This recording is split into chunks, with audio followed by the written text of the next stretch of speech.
Hello, my name is Dr. Scott Young, and today we're going to talk to you about 2020 and 2021. What was it all about? Coming right up.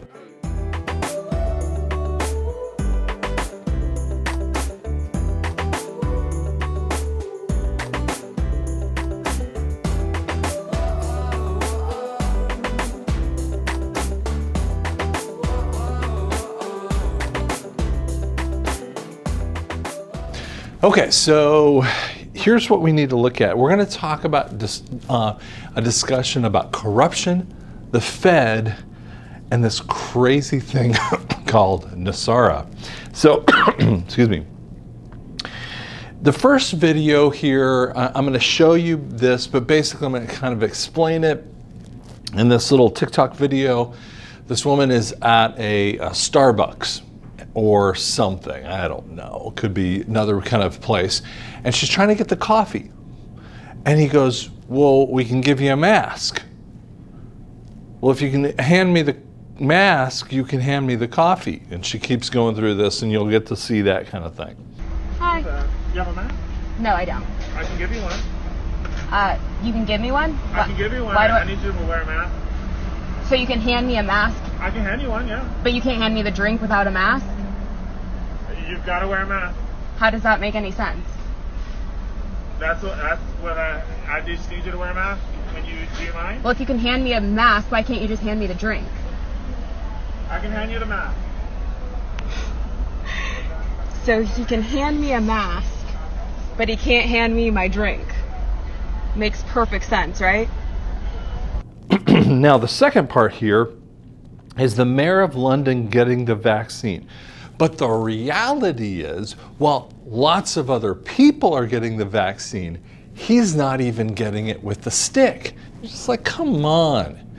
They're messing with your brain on this stuff. A little cute statement about kids. America has 133 million registered voters. How could 159 million votes be cast? That's not important. What's important is you're a racist. Not knowing the truth doesn't make you ignorant. Not wanting to know the truth is what makes you ignorant. Here's the problem. Excuse me. Little allergy issues.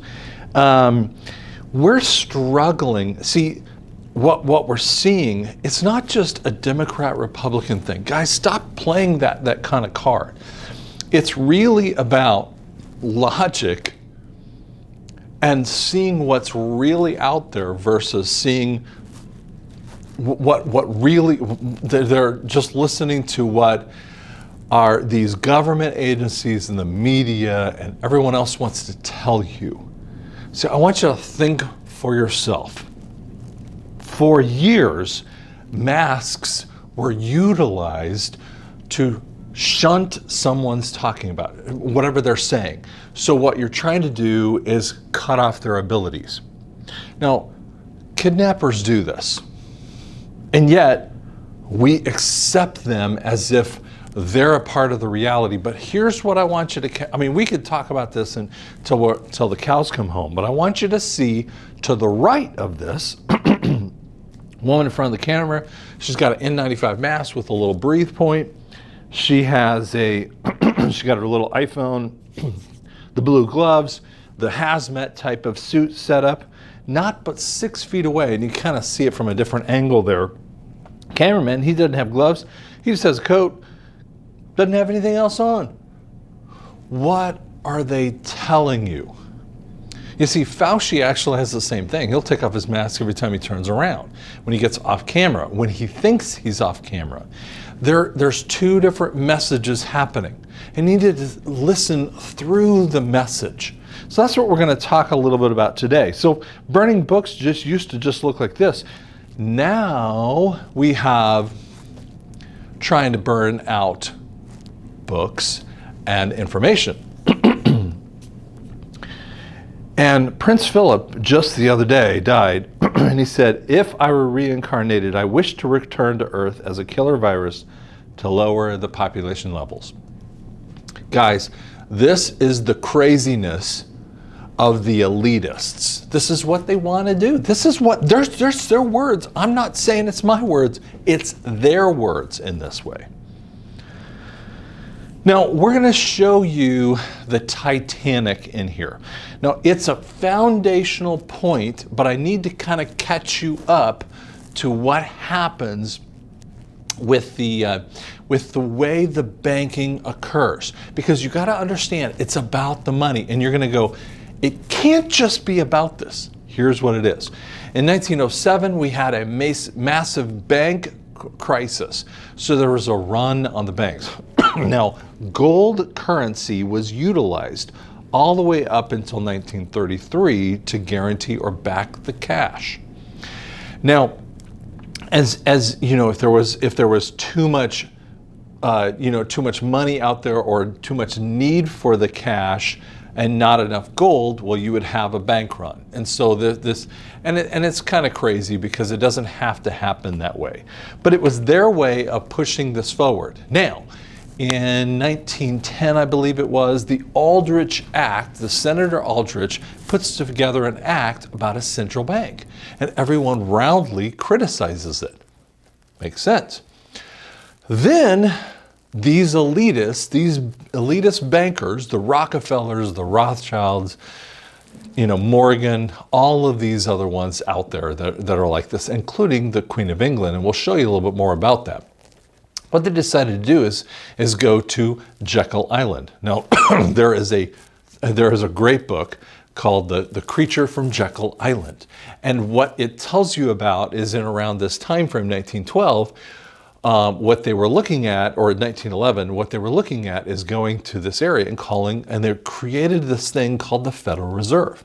So what they did is they backed both Woodrow Wilson, their preferred candidate, and Teddy Roosevelt, the other candidate. They backed both of them. They didn't care which one won because they were going to already stuff the ability to get either one of them in there because they're both going to do my bidding, in essence.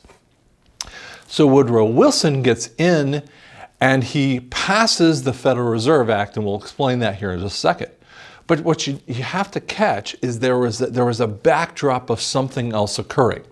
One of the things the fascinations have had for a very long time is the Titanic. It doesn't make a lot of sense. How is it that a captain who knows exactly what to do with this, he's going way full speed in April when there are icebergs around, he doesn't have radar, doesn't have that ability to do this, and he doesn't catch what's happening to him. And the ship sinks in a crazy way. So let me tell you about a little bit what happens. J.P. Morgan owns the White Star Line. So they come up with the Olympus, and then they have the Titanic. Now, the original Olympus carrier, or the Olympus, had an accident in British waters. They repainted it as the Titanic. It has some bolt, areas that were messed up in this, but they painted it as the new Titanic. They were the sister ships of one another, and they flipped that one, the original Titanic, and called it Olympus. So what they were looking for is the insurance money. They knew it was going to sink. Now here's the more fascinating part. J.P. Morgan has tickets on that thing, and he doesn't get on. Sounds very similar to some things that happened down the road. Now, Jacob Astor, Benjamin Guggenheim, and Isa Strauss, these guys were millionaires for the time frame, but in essence, they would be billionaires in today's money. All three of those guys were against the Federal Reserve. Now just think about this for a second, just logic points, okay? If you got billionaires who need to get off a boat because they value their life, how can these three not get off the boats? You see, if you watch the movies and you watch the media about it, well, they were just heroic in going down with the ship, and that doesn't fit with the narrative that's underneath this, because they were against the Federal Reserve. Now, see, that goes down in April of 1912, a powerful time frame because this new Federal Reserve was going to go into effect. Now, Woodrow Wilson, we'll go to this next screen here. I'll talk about this. But before we go to the next screen, Woodrow Wilson puts forward the Federal Reserve Act in 1913. Actually, December 23rd, 1913. They sign it into law. Everyone doesn't realize it. Aldrich actually says, I'm not supporting that. He was messing with the people. Again, we're talking about money. Let's show you even a more interesting kind of thing that happens related to the IRS. And I want to show you how money actually goes in. I get this all the time. So I want to show you, we're going to show you on the screen here, corruption is illegal behavior by the officials and departure from the original text. That's how we look at corruption, okay? So if we're saying this is the pattern of doing it right, corruption is going away from that, okay? But the Constitution says there's no taxation without fair representation. And the IRS is not about fair representation. Sorry, it isn't. You're guilty until proven innocent. I know about that. And by the way, who represents you upon this? You think it's Congress, and they haven't represented us at all for this situation. So I look at this, and we have a corruption inside of a corruption inside of a corruption. Let me just kind of give you an idea. So the U.S. government has 300 billion reasons, if you'll see this thing on the right-hand part of the screen. Actually, 385 billion reasons to keep the national debt every single year. It's a for-profit company, privately controlled business, deceptively named as the Federal Reserve, which is as federal as Federal Express. A company which refuses to reveal its owners. Although the Constitution clearly says that only the U.S. Congress are allowed to make the money. They don't make the money, the Federal Reserve does. For the United States, without a middleman, we don't need a middleman for our cash. And yet, that's what they've done, and they've hijacked the Constitution. And it should not have any interest upon it. And why? Because they have 300 billion reasons to cover up all of their issues. Now, here's what we're going to show you is the compound interest inside of the central banking is the central, to use that term again, problem. It is actually, it's called fractional banking. It's where they front load the monies. See, you can't just take out a calculator. I'm going to borrow $50,000 times, 6 years times 5%. You can't just come up with a calculation. That's simple. That's a simple way of looking at that. No, you have to have an annualization calculator just to kind of do this little calculation, because again, they're front loading the thing. If you buy a house, you're going to pay it off with 2.5 times the amount of the house of the interest that's going to come out of that. They don't expect you to ever do it. They're always taking from you. Now let's just show you as we look at the IRS. So for instance, I'm going to kind of set this up here. We have the IRS. Let's just say Scott pays $10,000 of amounts. Okay, so make up any number you want to, but just kind of catch the idea.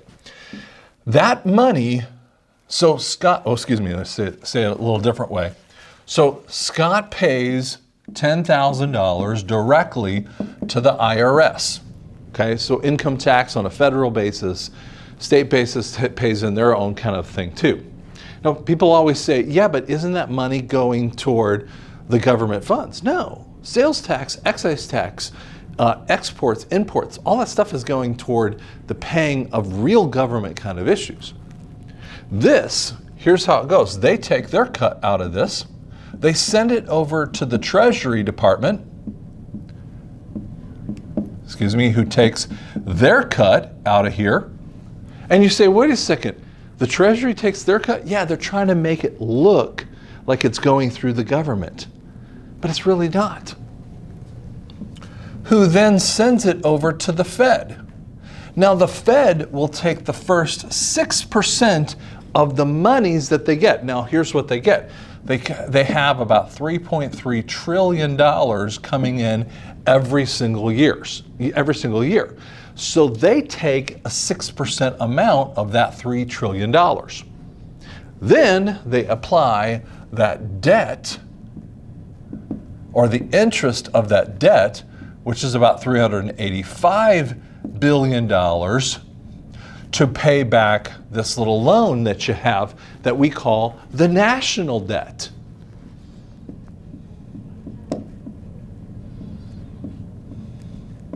Now, that's just applied to that loan that we have every single year, and it keeps going up. The Fed then authorizes the US Mint to create the money. Catch this. Which goes back into the economy, which is all based upon confidence in a fiat dollar, which comes back to me devalued as a currency. You see what it is, and why I did it as a circle here, is that what we're seeing in here is a money laundering scheme. And you think, that can't be right. I have checked this all the way through. There's nothing in that point that I've missed on that area. And so this is the reality of the sickness of the debt cycle that we have. Now again, the ownership of the Federal Reserve is private bankers and the Queen of England. Do you know the Queen of England owns a fifth of the world for all the stuff that she's getting? And this is why they do what they do. Guys, this instead of winning the Revolutionary War, instead of winning the War of 1812, which I could do a whole long series on that one, what they did is they just found ways to get the money and the wealth of the people instead of doing it from a military standpoint. They just took another tact. Now, here's the powerful point that you have to see. Number one thing that they wanted to accomplish, as soon as Woodrow Wilson signs the Federal Reserve into law, what happens there is this. We move into something of 1914 to 1918, and what you already know what that is. That's World War I, or the war to end all wars. Now, I've spent almost all of my life studying World War I and World War II, specifically World War II, but you know, if you study World War II, you got to study World War I. And it's the fakest war you'll ever see in the history of the world. I mean, there's no war that starts more fakely. You see, Prince Ferdinand and his wife gets killed in Sarajevo in 1914. It should have been maybe a conflagration of a few nations around that area, and yet it expands.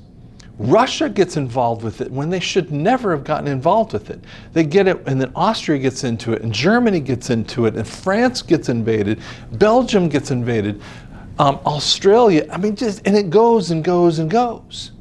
And the reality is that maybe as many as 30 million people die, and we call this, you know, the Great War. But here's the powerful point. Our Kabbalist bankers, I'm not going to say that word again, but you're going to understand that.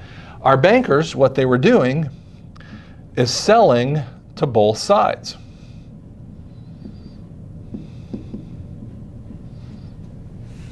So what that did is the 1920s boomed for America. Now we know that. But here's what they started to do. They started to create something called margins. Because the people were making a bunch of cash. Here's what was happening. So let's just say I have a stock called XP. Just make up an idea. And the XP stock is only worth about $10 a share. I want 1,000 shares, which means that I need to come up with $10,000. Okay? But you only had to put down 10%. Now this is a number I want you to think about. So I'm just going to write this up here, 10%. Now in the Bible kind of idea, this is the tithe. Excuse me. This is the tithe. And we'll get back to that here in a second. So your stock in 1925 is, you think you're going to make a lot of money. Now you got to pay that other $9,000 back, but not anytime soon, not until you sell it. So you let that sucker simmer. And we're just going to say, and around this time frame, around February of 29, the Fed meets. And they go, you know what? We're going to do something called a margin call. So we're going to call this. But we're not going to do it until October.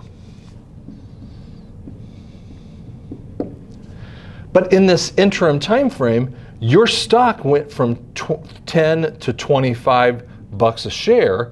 So you have $25,000. You could sell it, pay back the $9,000, have $16,000, and you are rich at that moment in time. Not that fully rich, I mean, you're not millionaires, but you definitely have enough money. But they created this thing called the margin, and I'm going to explain that one just in a second. But basically what happens is that they wanted to take it down. So this is the stock market crash. And here's what happened. They said, you had to pay it back right now. You have to come up with $9,000. You go, I can't come up with it. And so you're desperately seeking someone who's going to give you $25,000 to buy your stock, or even a part of the stock. And here's what happens. Everyone's selling, no one's buying. Who are the people that could buy? The central bankers. So let's just make up a number. Let's say it drops down to $3 a share, or someone gives you $3,000, and you're still at a minus $6,000 to pay back the amounts that you still have to pay. So you sell it for $3,000. You get the $3,000, but you're still at a minus $6,000. So they take your house. And this is exactly what happened in the Great Depression. So instead of the people getting, they got it for pennies upon the dollar. Do you catch that? Now here's the fascinating part. The margin call has been there throughout. Here's what's been happening. This group, the elitists, are a part of the government, part of mainstream media, and also part of the Holly freaks. Or Hollywood. I call them Holly freaks because they're freaks, okay? Here's the thing. So government sometimes gives these people, through the central bank, they give them story ideas. There's a story called Trading Places. In Trading Places, one of my favorite movies with Dan Aykroyd, back in 1983, I think it is. And what their whole goal is that these rich guys were gonna rip out the poor people. And they just wiped them out. But what Dan Aykroyd does with Eddie Murphy is they create a margin call. And the rich guys lose everything inside of the call. At the end of the time frame, they have to come up with $300 million to pay this back, and they couldn't do anything, and they were penniless. By the way, this is exactly the ideas that they were they're just gloating at this time frame.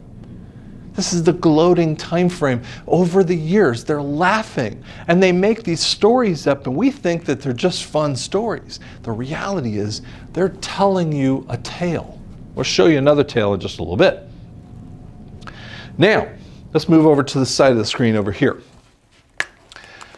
Now they've got some of your stuff, but they still don't have the dollar. So what they have to do is start coming up with something different. So they don't have the dollar because it's on the gold standard. So here's what gold is worth in 1933 is $20 an ounce. or the dollar was 1/20th of an ounce. That's how we knew that price. Okay. So FDR says that there is a $10,000 fine. There's that 10 number in a minute. We're going to show you. A $10,000 fine if you don't give all of your gold back, including the Bank of France, who had $1.5 million of gold. They took it from them and gave them $1.5 million. You go, well, they just needed it. There was a bankruptcy happening at this time frame that no one understands. And the cabal bankers, right over here, they wanted their cash, so they got it. But what you don't catch is that in 1 year later, 1934, gold goes up to $33 an ounce. And that is the creation of Fort Knox. And there are, the movie Goldfinger is actually playing along with the same stuff with the James Bond movies. What? This is the sickness that we've been seeing. So what happened after this time frame is now they've got your cash, they've got your stuff, they've been messing with people to sell to both sides. And then they also had the IRS taking your money every single time and devaluing your currency. And the only way that the economy works is based upon the confidence. And then they keep lying to you. And in the 50s and 60s, there was Operation Mockingbird just to take away. So that the government was going in, and through the CIA, they were going in and taking away all of these different media outlets so they could tell the message that they wanted you to know. Like, wait a second. What we're talking about is this: a debt economy. Oops, sorry, I can't even spell today. Wow. That's what we live within. This whole system is about a debt economy.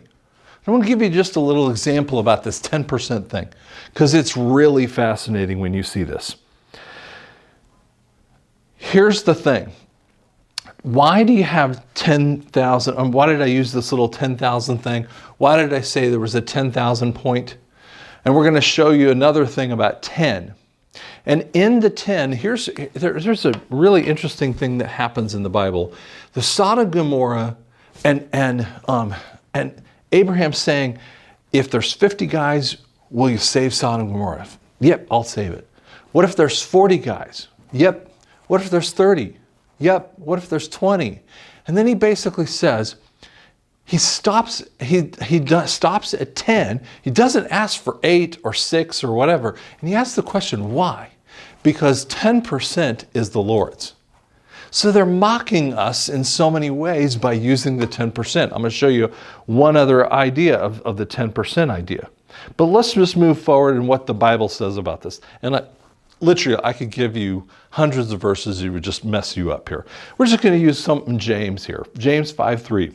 Your silver and gold are corroded. The corrosion will be a witness against you and will eat your flesh like a fire. You have stored up the treasure for the last days. Witness in the Greek is marteion, and that's evidence against the person which leads to his death or his ruin. In verse 5 and 6, you have lived in luxury in the land. Who? They've lived in luxury in the land and indulged yourself for the day of the slaughter. You have condemned and murdered the righteous man. I'm not just saying me, but you get all of us are involved in this thing. Who does not resist you. The IRS is taken out of the land and the bankers have stolen, and we haven't resisted, but the resistance is coming. So how much is too much debt? See, here's the part that you don't catch.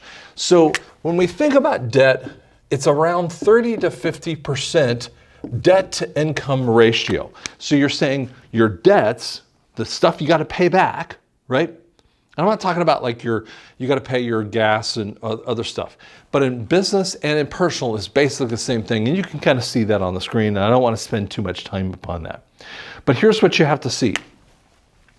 If this is the number, and I remember being at that when I was at 90% debt to income ratio as a business. And God pulled us out of that kind of thing. I mean, he made a way for me in that way. But what you have to understand is this, is that the national debt is $29 trillion versus what the IRS brings in is 3.3 trillion. And we're talking about, and depends on the exact calculators here, we're talking upwards of 155% of debt to income ratio. You see, the government has been talking about kicking the can down the road, just kicking the can. What they were really saying is that we needed to have a debt ceiling. Now, we always have had debt ceilings, but you don't realize how it works. Let me explain to you how bankruptcy actually happens. So when someone is at the point of bankruptcy, what they are going to do is take away, so if you foreclose on your house, I don't care how much you have put into that house, you're going to lose the whole kit and caboodle. So any hard assets are gone, but for instance, any soft assets, another way of saying it, any kind of soft assets, look, if you buy an iPad or if you bought a camera or other kind of things, but for instance, cars or houses can be repossessed, okay? And yet what many people will do is they know they're coming up to this point of the bankruptcy. And so they will run their credit up, and they will go up and up. And they will do this right before the time frame. Now, governments, when they do this, here's what happens to them. So the story of Greece in 2009 is that they were at the same kind of problem. They were, and by the way, every nation on the planet is in the same massive, massive bankruptcy point. I mean, they're way over the red line with this. They can't possibly do it. If you wonder why the Fed hasn't raised the rates, is because you can't afford the rates that would happen. It would topple the whole economy to do this. We're sitting there teetering. This is all about the Fed. And it's been about the Fed for a very, very long time. But in Greece, what happened is that 40% of the people were working for the government. I mean, that's just way tipping over. If you had $70,000 in a savings account, it would have been wiped out other than a few $1,000s. They just took it from you. And when governments fall like Greece did, Germany and England and France were furious. It's one of the potential reasons for Germany getting out of the EU. And I mean, it's just craziness that can happen with this. But you have to catch how this is going to work. Because we're going to show you what this crazy thing of NESARA is. So let me show you a little bit about this. I'm going to erase this off the board because there's something in the backdrop. Now, so many people, I've heard about Trump and what he's doing and how he's doing it. And you say, but he's not in office anymore. Is he? Is he? Really? I'll show you a little bit more about that one in a second. On the screen here it says National Economic Stabilization and Recovery Act. It's actually Reformation Act. Sorry if I made a mistake on that screen with this. I want you to catch what the problem is, because there's two different sides of this equation. And I'll explain more of the NESARA thing, but I want to show you in a couple different ways. The Great Reset versus NESARA. Okay. let's show you a little bit about how this works. So Trump had a plan for NESARA. And I'll explain that one in a second, but I want to just hit this one for a second. But this group, our elitists, have this idea. So basically what they would do is they would change the fiat currency to something like another fiat currency. They would definitely not do any gold-based standard because they want to have control over the money. And Bernie Sanders actually intimated some of the ways that they would make the people be interested by it. So what they would do is forgive student loans and give a guaranteed amount every month to get people on that. So you're going, wow, that would be awesome, $3,000 a month, and you paid off my student loans. And guess who's really in that? We're talking about the X, Y, and the Z generation. They're all in. They're all in. So they think that's the answer. But what this issue is not going to take away the debts. They're going to increase what the IRS gives because they say the rich need to pay it. And yet, who's the rich? These are the rich ones. You're not taking it away from anyone. They're the really rich ones. They're the trillionaires that you can't imagine. Because he who controls the money controls the world. Rothschild, there was a Rothschild in years past, he said, I care not who runs the governments, I care who controls the money. That's what they think. And there are groups of people that will even tell you that you will own nothing and you'll be happy with that, which is a term of communism. Or we have this unique silliness by AOC saying social democracy. Come on. The first time you vote this in is the last time you vote real. Okay? And so what this is the path of this. And the answer is, this is what they would want to do. Now, we said to you before, inside of the NESARA part, is that the Fed is on its own as a private place, okay?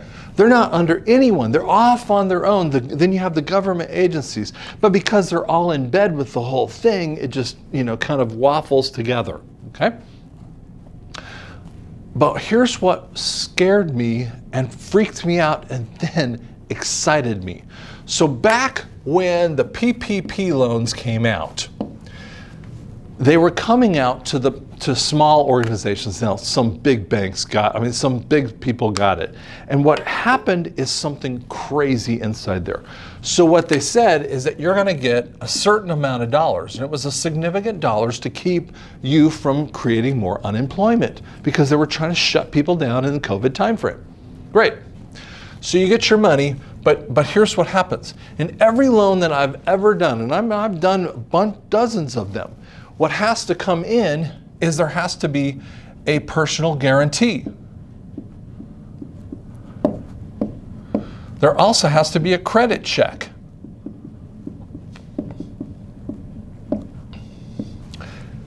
And lastly, there is an absolute repayment plan.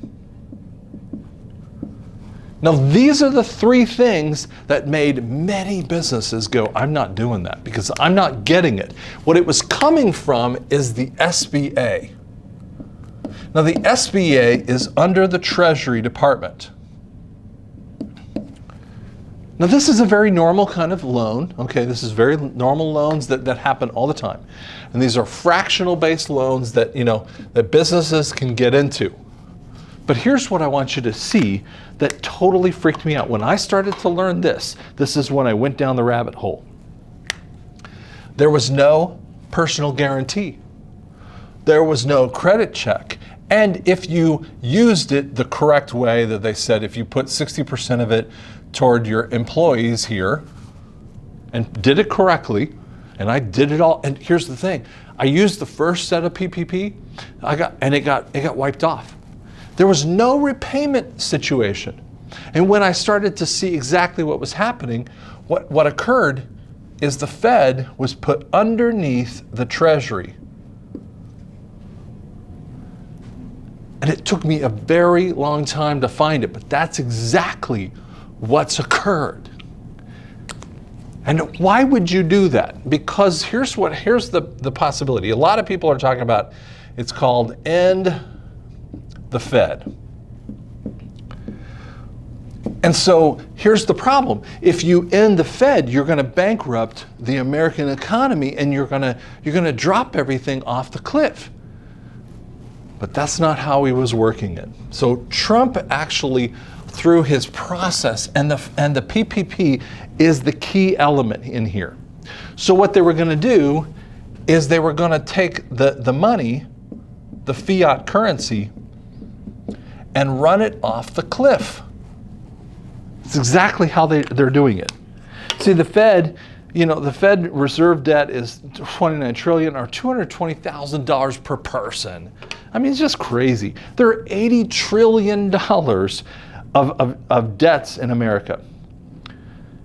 But here's what Trump actually accomplished in this time frame.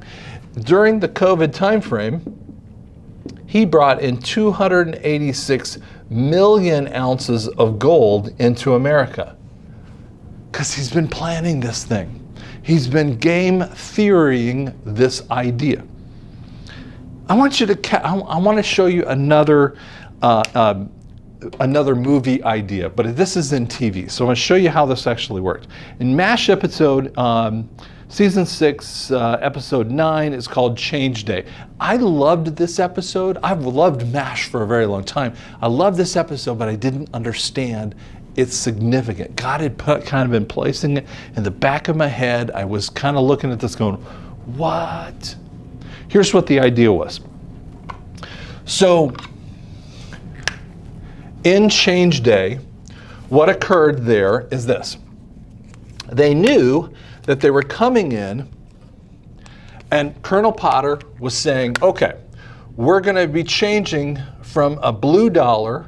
Okay, this is very common in all the wars, because they would want to get the corruption out. Okay, so they would change it from a blue dollar, and you would do a 1-to-1 ratio to a red dollar. So this is really important, okay, because this is exactly inside of one of the things that's happening. There's a 1-to-1 ratio response.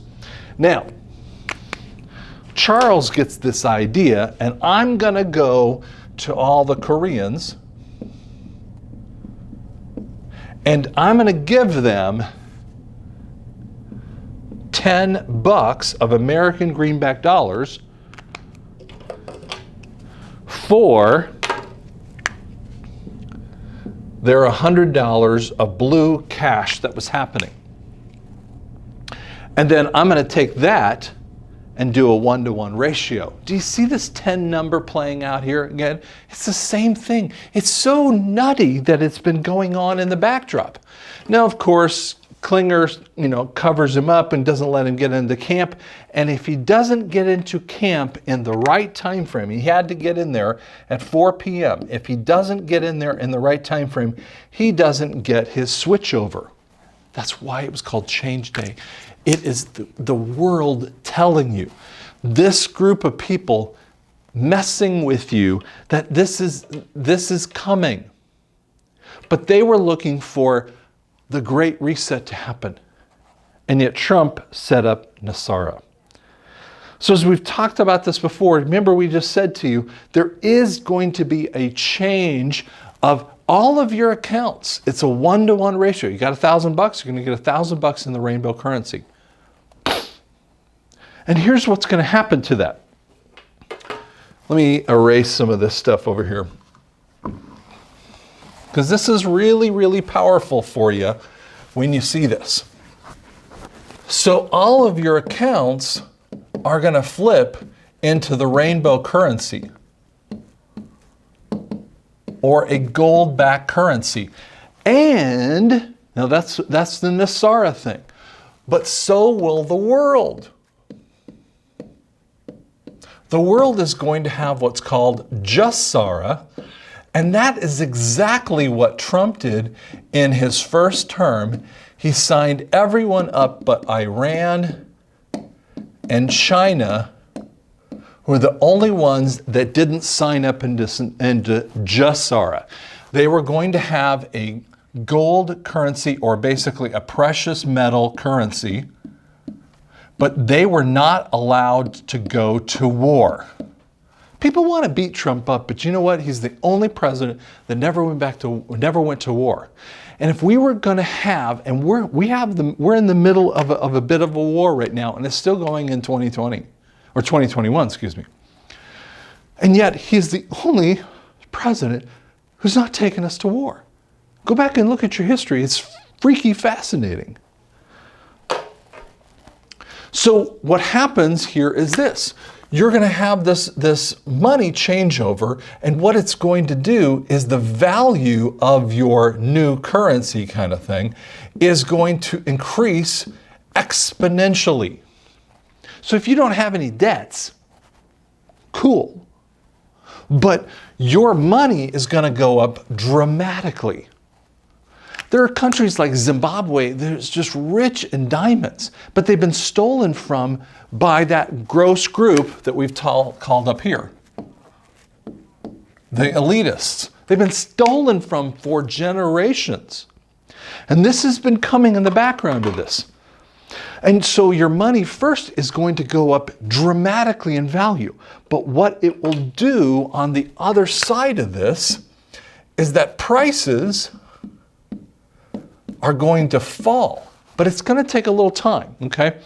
Once the world kind of gets this reset in mind, it's not the Great Reset, it's the NESARA kind of point, it will take a little time for this to happen. Now, why do you go, wait a second, how can you say that? Because here's what happens. Inside of a fiat, the currency is devalued, which means that pricing has gone up. And it just happens very, very gently. So the price of cars and houses and everything else. I mean, you could buy a house in the 50s for $10,000, and now you have $300,000, $400,000, $500,000, $600,000, $700,000 houses. And now they're bigger, they got more cool stuff in there, but they're not that much more valuable in that way. It's because we've had a devalued currency. Now, any economist understands this. But we're flipping into a new economy, and it's going to change this. And you're going, wait a second, but there's another caveat. The debts are going to be forgiven. You're going to freak when you hear this one. Here's why. Your money is in the Fed. And let me prove it to you. So I refinanced my house countless times, okay?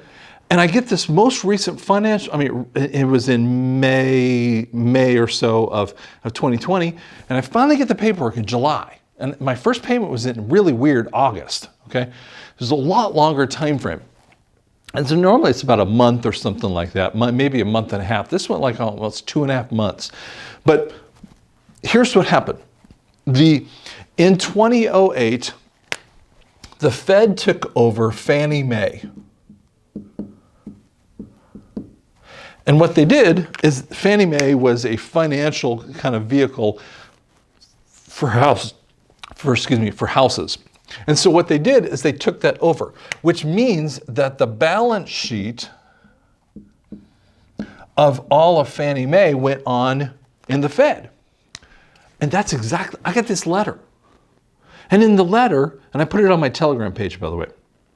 I have to search back for it a little bit. But in the letter, it says that Fannie Mae bought your loan.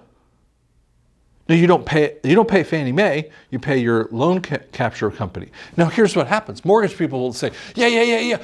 But they do this all the time. Yes, they do it to some extent.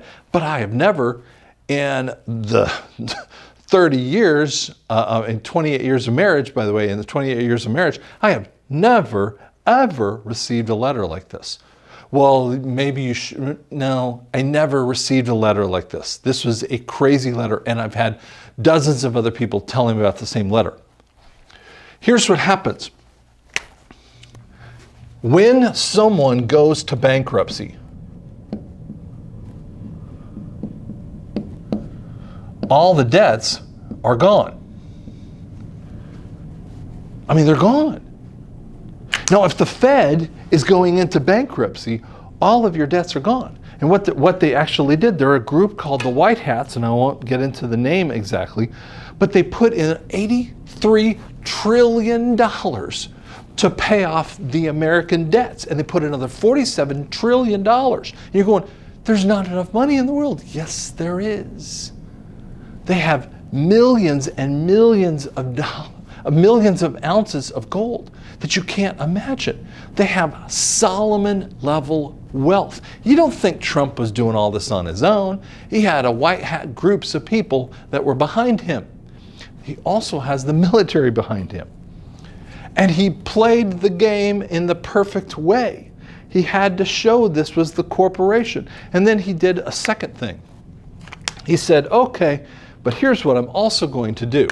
He writes an executive order that with those executive order, if you have crimes against humanity, you do not get the 1-to-1 ratio switchover. You can't get the money.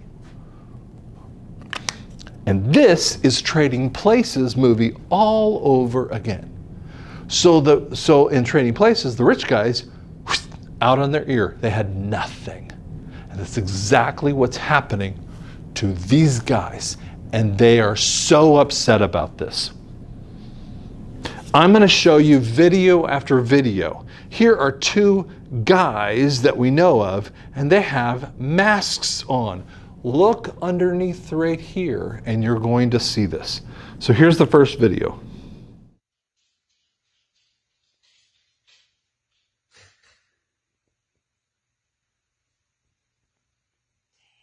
Look at it. Yes.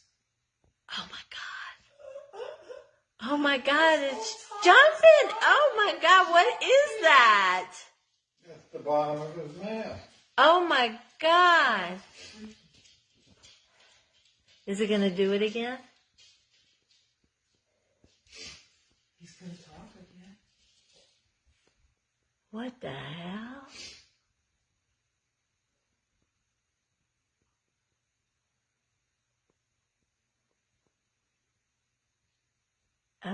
Look at it. Look. Look. What is that? Look, his collar is only half Oh of his my collar. God. Covered by the mask. It's Look. not supposed to be hanging over the top of the shirt. Look at that. What the hell is going on here? It's actually got a black Oh, spot underneath his oh, chin. yes, it does. You can't see it so much like this. Oh, but this, That freaky crap. you can see it. Oh my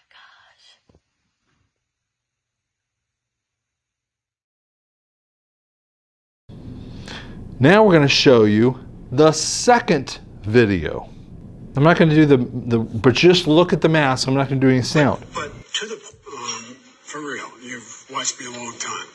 And I think a lot of Republicans in the Senate are really under enormous pressure. When you have the Republican Party, and that old joke, this ain't your father's Republican Party. And I want to give you just this one. I'll just show you the picture here, but we'll just kind of give you, for brevity of time. Here's one of the things that happened in Total Recall 1990. Arnold Schwarzenegger is trying to get to his destination on Mars, and so he has this mask of this woman in front of her, and he takes it all off and destroys his people and kind of makes his escape. You see, they've been telling you about this and messing with you, and I want to share with you the evidences. See, faith is the evidence of things hoped for and the promise of things unseen. But we have been walking in our hope. Our hope is our expectation, and we've had our expectation knocked off. I want to show you just another video here. We'll kind of flip over this one, next one here, and we'll come back to that one. You're going to see these military men standing. This is at the Capitol area. This is inside of the Biden motorcade, and the video of this was leaked out. Now here's what you have to catch about what happened on the 20th of January. Soldados militares e policiais e sem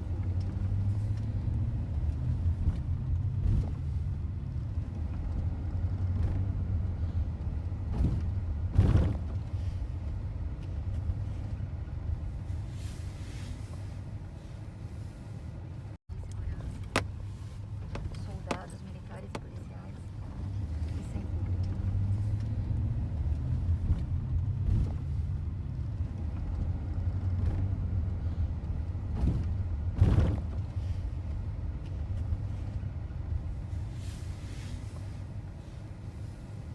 See, Washington, D.C. in Eastern time frame works on clockwork.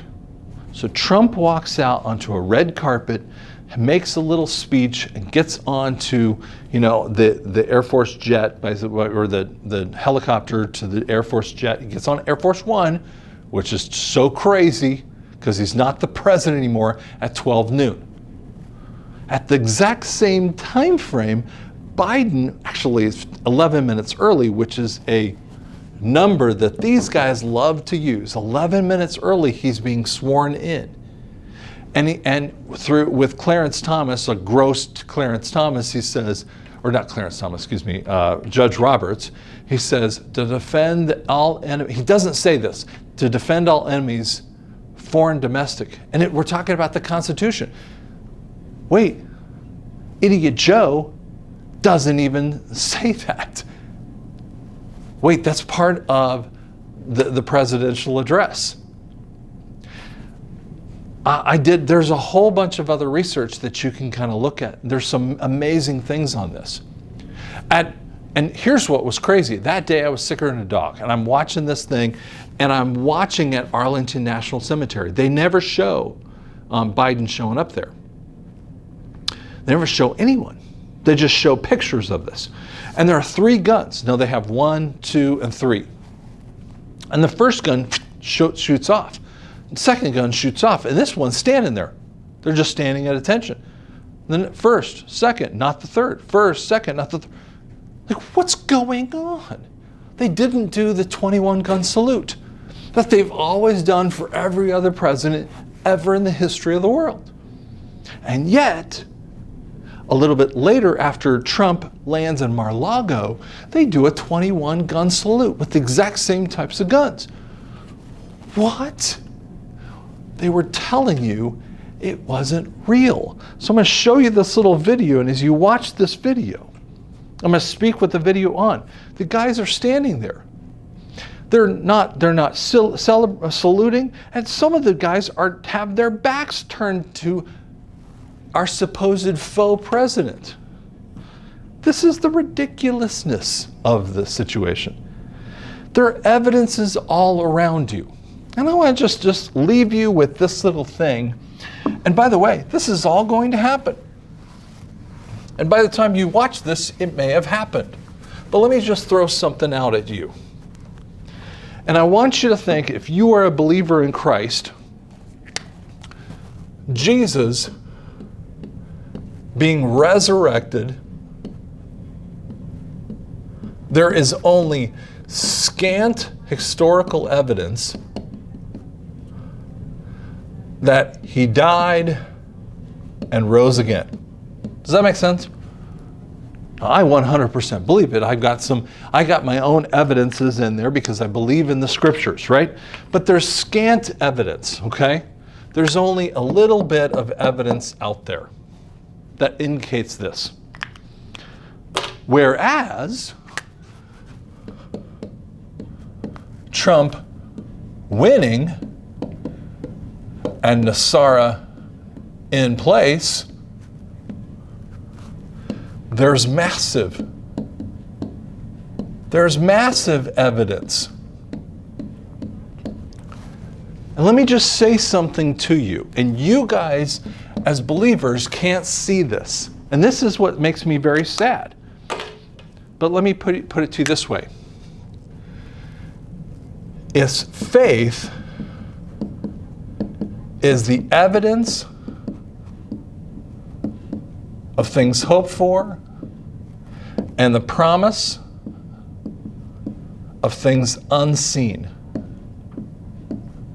We're talking about absolute, utter evidence that would be presented in a court of law for what you hope for. And yet, there's more evidence that this actually occurred than this over here. And we as believers would be, as Paul would say, should be pitied among all men if we don't believe this. And yet we believe this, but we have massive evidence of this, and we can't believe it. What's going on? I will tell you this. The church and Christians and all kinds of people alike are going to find out this stuff has already occurred. It's just waiting for the imminency of something to happen. 2020 was one of the craziest time frames in history because they couldn't kick the can down the road. They had to have this thing die. The Fed is the whole reason for every craziness that you saw. And yet it's going to die or has died by the time you've watched this situation. I promise you, this is what I believe and know in my heart. And I've stuck with this because I focus on what the Bible says. And I focus on evidences that I know are happening. So, if you like this kind of thing, I'm sure you're going to have comments, and I'll happy to answer those questions the best I can. Be respectful, please. Okay. If you like this stuff, subscribe to the channel, share it with your friends. I just thank you so much for watching.